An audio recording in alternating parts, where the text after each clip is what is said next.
எனக்கு இந்த கையில் அடிபட்டு ஒரு 2 வாரம் ரெஸ்ட் எடுக்கணுங்கிற ஒரு நிலைமை ஏற்பட்ட போது, முதல்ல கொஞ்சம் அன்ஈஸியாக ஃபீல் பண்ணேன். அப்புறம் தான் இது ஒரு அருமையான ஆப்பர்ச்சுனிட்டி, காட் கிவன் ஆப்பர்ச்சுனிட்டி. இதை பெஸ்ட்டாக யூஸ் பண்ணிக்கணும். நிறைய ரொம்ப நாளாக கேட்கணுன்னு விரும்பின பாட்டெல்லாம் கேட்கலாம்.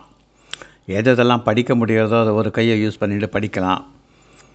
நல்ல கொஞ்ச நேரம் சிந்திக்கலாம். படித்த விஷயங்களை தான் ஞாபகப்படுத்திக்கலாம். அப்படிங்கிறதுக்கு ஒரு நல்ல ஆப்பர்ச்சுனிட்டி மாதிரி இதை கிடச்சிருக்கு அப்படின்னு தான் எடுத்துக்கிறேன். இப்போது நேற்றுக்கு நைட்டு ஒரு புக்கு படித்தேன். அந்த புக்கு படிக்கல. பால் பிரண்டனை பற்றி ஏற்கனவே நான் எழுதியிருக்கேன். ரமண மகரிஷியை நேரில் பார்த்தவர். அவரால் தான் ரமண மகரிஷியை மேற்கத்திய உலகத்துக்கெல்லாம் நல்லா தெரிஞ்சுது. அவர் சின்ன வயசுலேருந்தே இந்தியாவுக்கு போகணும், நிறைய யோகிகளெல்லாம் பார்க்கணும் அப்படின்னு ஒரு ஆர்வத்தில் இருந்தவர். அவர் எப்படியோ ஒரு கப்பல் ஏறி பாம்பேக்கு சேர்றார். அவர் எங்கே ஹோட்டலில் தங்கியிருந்தாரோ அந்த ஹோட்டலில் ஒரு அதிசயமான ஒரு மனிதரை பார்க்குறார். அந்த மனிதர் யாரோடையும் பேசுகிறதில்ல, தனியாக இருப்பார், இருப்பார். அவரை பார்த்தாலே பயமாக இருக்கும். அவர் பேய்கள் பிசாசுகளோடலாம் பேசுகிறவர்னு அந்த ஹோட்டலில் இருக்கிறவரெல்லாம் பேசிக்கிறதுனால எல்லாருக்கும் அவரை கண்டா ஒரு பயம். அவர் மஹமூத் பேன்னு பேர் அந்த மனுஷனுக்கு. அவர் ஒரு ஈகிப்தை சேர்ந்தவர், எகிப்திய நாட்டவர். அவரை பார்க்குறதுக்கு ஒரு ஃப்ரெஞ்சுக்காரன் மாதிரி இருப்பார். ஆனால் அவர் ஒரு தாடியோ மீசையோ அல்லது ஒரு பெரிய காவி உடையோ அல்லது அந்த மாதிரிலாம் ஒரு விசித்திரமாக இல்லாமல் சாதாரண பேண்ட்டு ஷர்ட்டெல்லாம் போட்டுட்டு தான் கண்ணில் பட்டார். அவரோட எப்படியாவது பேசி அவர்கிட்டேருந்து ஏதாவது விஷயங்களை நம்ம தெரிஞ்சுக்கலாம் அப்படிங்கிற ஒரு ஆர்வத்தினால பால் பிரண்டன் என்ன பண்ணார், தன்னோட விசிட்டிங் கார்டை எடுத்து அது பின்னால் நான் உங்களோட ஒரு 2 நிமிஷம் பேசலாமா அப்படின்னு எழுதி அது அந்த ஹோட்டலில் இருக்கிற பையன்கிட்ட கொடுத்து அவர் ரூமில் கொஞ்சம் கொடுத்துருங்கோ அப்படின்னார். முகமது பேக்கிட்ட அந்த காகிதத்தை கொண்டு போய் அந்த பியூன் கொடுத்தான். கொடுத்ததுக்கப்புறம் உடனே வர சொல்லு, நான் மேலே பிரேக்ஃபாஸ்ட் சாப்பிட போகிறேன், காலம்புரை என்னோட இருக்க சொல்லு, என்னோட ஷேர் பண்ணி சாப்பிட சொல்லு அப்படின்னு பதில் போட்டிருந்தான். உடனே சந்தோஷமாக இவர் போனார். போய் பார்த்தா அந்த ரூமில் அவருடைய டேபிளில் கொஞ்சம் bread slice, bread, milk, coffee, tea எல்லாம் வச்சுருந்தது. இவர் அதற்க உட்காண்டார். நீங்கள் யார், எங்கேருந்து வந்திருக்கீள் அப்படின்லாம் கை கொடுக்கவே இல்லை அவர். நான் யாருக்கும் கை கொடுக்கறதில்ல, ஷேக் ஹேண்ட்ஸ் எல்லாம் பண்ணுறதில்ல அப்படின்னு எதிர்க்க சேரில் உட்காருங்கன்னு மட்டும் ஜாடையாக காமிச்சார். நல்லா இங்கிலீஷ் பேசுகிறார். நீங்கள் எத்தனை நாள் இங்கே இருக்க போகிறீங்க? இல்லை, நான் சில யோகிகள் அந்த மாதிரி சில பேரெல்லாம் பார்க்கணுன்னு எனக்கு ஒரு ஆர்வத்தோடு நான் இந்தியா வந்திருக்கேன். எப்போ திரும்பி போவேன்னு நான் இன்னும் டேட்டெல்லாம் ஃபிக்ஸ் பண்ணிக்கல அப்படின்னு. ஆமாம், நான் கூட அப்படி தான் ஒரு வருஷம் 2 வருஷம் இந்தியாவில் 1, 2 இந்த இடங்களில் பார்த்துட்டு நான் அப்படியே கிழக்க நோக்கி போகிறேன். ஜப்பான் நாடுகள் அதெல்லாம் பார்த்துட்டு அப்புறம் திருப்பி என்னோடய ஊர் ஈகிப்துக்கு போகிறேன். எல்லாம் பகவானை எந்த அளவுக்கு எனக்கு அதுக்கு டைம் கொடுத்துருக்கார் தெரியல அப்படின்னு அந்த மஹமூத் பை பதில் சொல்கிறேன். அப்புறம் நீங்கள் ஒரு என்ன விஷயமா வந்திருக்கீங்கன்னு. இல்லை, நான் இந்த மாதிரி சிலதெல்லாம் நோட்ஸ் எடுத்துக்கலான்னு வந்திருக்கேன், இந்தியாவை பற்றி நிறைய தெரிஞ்சுக்கணுன்னு. நான் நீங்கள் ஒரு மந்திரக்காரரா? உங்களை எல்லோரும் கண்டா ஹோட்டலில் பயப்படுறாங்களே. அதெல்லாம் மந்திரம்லாம் ஒன்றும் இல்லை, எனக்கு சிலதெல்லாம் பழக்கமாகிருக்கு. அதெல்லாம் பகவானோட அருள் தான், அல்லாவோட அருள் தான் அப்படின்னு அந்த மஹமூத் பே சொல்கிறேன். எனக்கு உங்களுடைய மேஜிக்கை பற்றி எதாவது சொல்ல முடியுமான்னு. உங்கள்கிட்ட காகிதம் பென்சில் இருக்கா? பென்சில் காகிதம்லாம் இருக்குது, எடுத்து எழுதிக்கோ.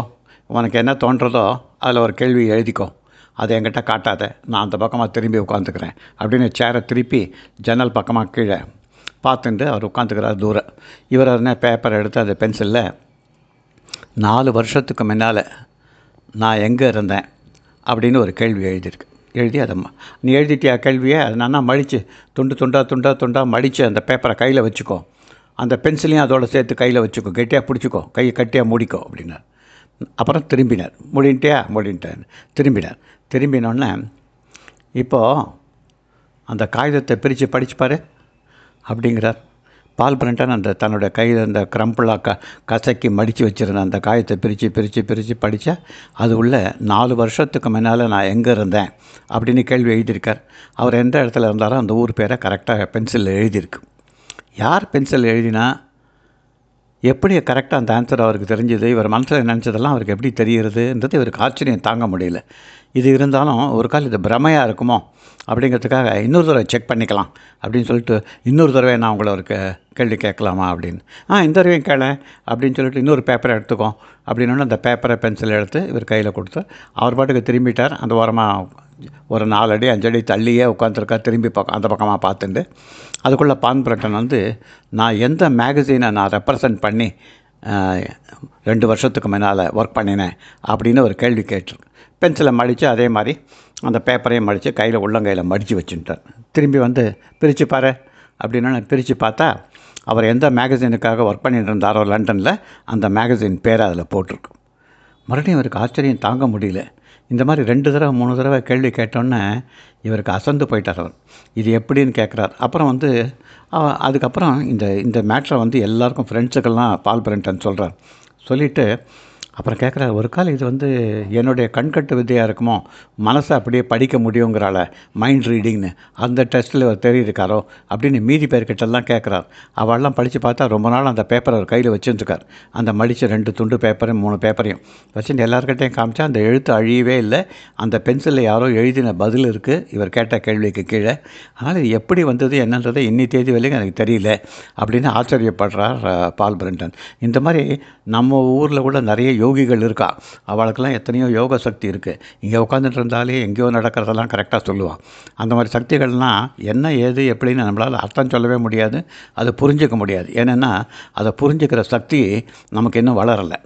ஆனால் இது யோக சக்திகள் அஷ்டமா சித்திகளில் இதுவும் ஒன்றா கூட இருக்கலாம். இருந்தாலும் இந்த சக்திகள்லாம் ஒரு அதீதமான சக்திகள், மகான்களுக்கே உண்டான சக்திகள்.